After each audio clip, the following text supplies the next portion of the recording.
So first, let's talk about how lightsabers have been ignited in the past or in the movies and in some of the fan films. We're going to start with the original lightsaber ignition, 1977. I'm in the theater. I saw this thing come on the screen. I couldn't believe my eyes. So Luke has this lightsaber, right? And the next thing you know, he's like, oh, you know, boom, there it is, right? So if you look at that, basically it just from one frame to another appears, right? That's how it is. And they basically just handed him a lightsaber prop, you know, and they tried to have everybody stand still and, you know, as best they could, and that's how they did it, right? So there it is, okay? Then, in the second shot, here he is again, right? And bam, they just handed him that lightsaber prop and colored it, and the next thing you know, boom, there's the, you know, the lightsaber blade sticking out of it, right? Let's talk about the third time, and that's Obi-Wan Kenobi, and his lightsaber blade actually comes out really slowly, right? Across several frames, and that's the first time we kind of saw that happen, right? And then in Empire Strikes Back, Darth Vader does the same thing here. You can see how it just sort of comes out, but it's very basic. There's nothing fancy about it, right? Okay, here in Return of the Jedi, all of a sudden, boom, boom, and in 2 frames it's out. That's it, right? And then in the prequels, you know, then they started adding some things. So here's Yoda with his lightsaber. The lightsaber comes on, pow. And if you look, you can see that there's sort of a big flare there. And then as the lightsaber continues to come out, that flare sort of disappears. So it's sort of a green flare to the green lightsaber like that, okay? Now here is Anakin's in Revenge of the Sith. And it starts to come out, and you can tell if we back up and look at that again, there's sort of like a flare that happens there, right? And then that flare sort of stays there throughout that. Now, looking at this shot from Revenge of the Sith, here comes Mace Windu's lightsaber. There's sort of a flare there, and then the lightsaber comes out. Then, a few frames later, we have some more. We have this one over here. Flares comes out and then this one, the flare comes out too, and then finally notice the flare that happens there, which kind of, you know, is a little bit different than before. Now looking at episode 7, here's Kylo Ren's lightsaber, and bam, notice that the flare is really on the tip edge of the lightsaber, not on where the lightsaber and the hilt actually meet each other, where the blade and the handle meet. So you can see, and then when the cross guards come out, those just kind of pop out, right?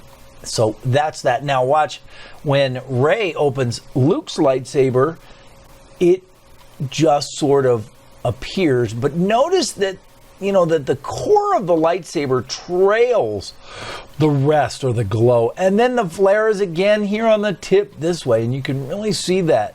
Okay, also something else that is very interesting to notice is that watch Rey's face, it is actually lit by the lightsaber itself, right? This is something that we didn't see before, right? The light of the lightsaber is actually affecting Rey, and also the snow that's flying around that, right? And you can really see that very clearly. Okay, now let's look at some fan films. This is Ryan versus Dorkman 2, RVD2. This is probably the most famous of the fan film series, right? So in this case, the lightsaber just starts to come out as it's moving. Basic way of doing it. Here is Art of the Saber. And again, same thing. This lightsaber just sort of appears and just extends out over a handful of frames. Usually 5 frames is what you'll see most lightsabers come out. Okay, this is actually called Revenge of the Body Wash. This is a comedy. It's actually very funny, and I'll leave links to these in the description below. But I really like this particular lightsaber ignition because watch, what happens is, pow, you have a big flare, and notice the sparks that come out of it as it lights, right? And those sparks come out actually for several frames, okay? And then in the same video here again, watch the lightsaber. There's the flare, and then pow, the flare gets bigger, and then there's a bunch of sparks that come out of the lightsaber. And I have to tell you that that flare stays on their lightsabers throughout the entire video, which I really thought was pretty cool. Now, let's look at a couple of ways that I do it. Here's one where you just have bang, a big flare, and then the lightsaber extends. That's one way to do it, right? Here's another. This one, the thing is moving, and in this case, I actually have the sparks, but I didn't add the flare on that one, right? So let's talk about how probably the best way to do this is actually going to be. So inside the software, what we're going to do is we're going to take our raw footage of the ignition and we're going to make it into a composite shot so we can work with it. We're going to add our new plane layer, red Saber, and we're going to make sure that it is white. Click OK. We're going to increase the size of that to 110%, just like we always would. And we're going to add our mask here. Okay. But that's not going to be there the entire time. And if you want, you can actually add your preset, right? Lightsaber preset. Just drop it on there. And it looks pretty good. Okay. We're going to go ahead and remove that.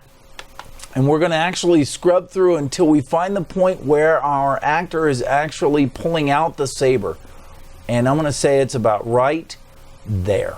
Okay. About right there. All right. So we're going to remove the plane layer so that it only appears at the exact moment that the saber starts to ignite. Okay.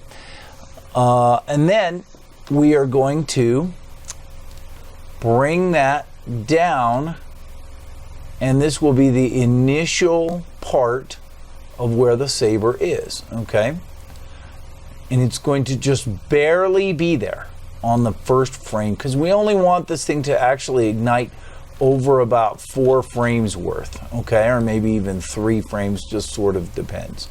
So we'll pull this in nice and tight. We'll make it very small, okay, just like that. All right, so there's your initial frame right there. All right, now I can go ahead and keyframe the path property, and what we're going to do is we're going to move forward 1, 2, 3, 4 frames, and then we're going to go ahead and extend the saber all the way out, okay, as far as it needs to go. Now, how far is that? Well, it'll sort of depend, right? We're going to have to line it up with the saber, of course, right? That's going to be important. I'm going to scale all the way back out to fit, and I'm going to say it's going to come about out to there or so. Okay, and again, I can play with that and tweak that, maybe even a little bit further. Now, because we don't have a prop, we don't really know for sure exactly where it is, but that's probably pretty close. Okay, now I'm going to have to back up and readjust here a little bit like this. Back up, readjust here a little bit like this, because he's moving the saber, and then back up, and one more little readjustment. Also, I think that we're going to have to slide these ones down a bit, but basically we want the saber to, sort of extend out as he's coming through, like this, okay? So now if we actually look at that, and the saber is extended over those frames, right? So right to there. Okay, now, what I like to do is I like to add that flare in here. So what I'm going to do is I'm going to create a new layer, plain layer, make sure it's black, and I'm going to call it flare. And it is also going to start on the moment that happens.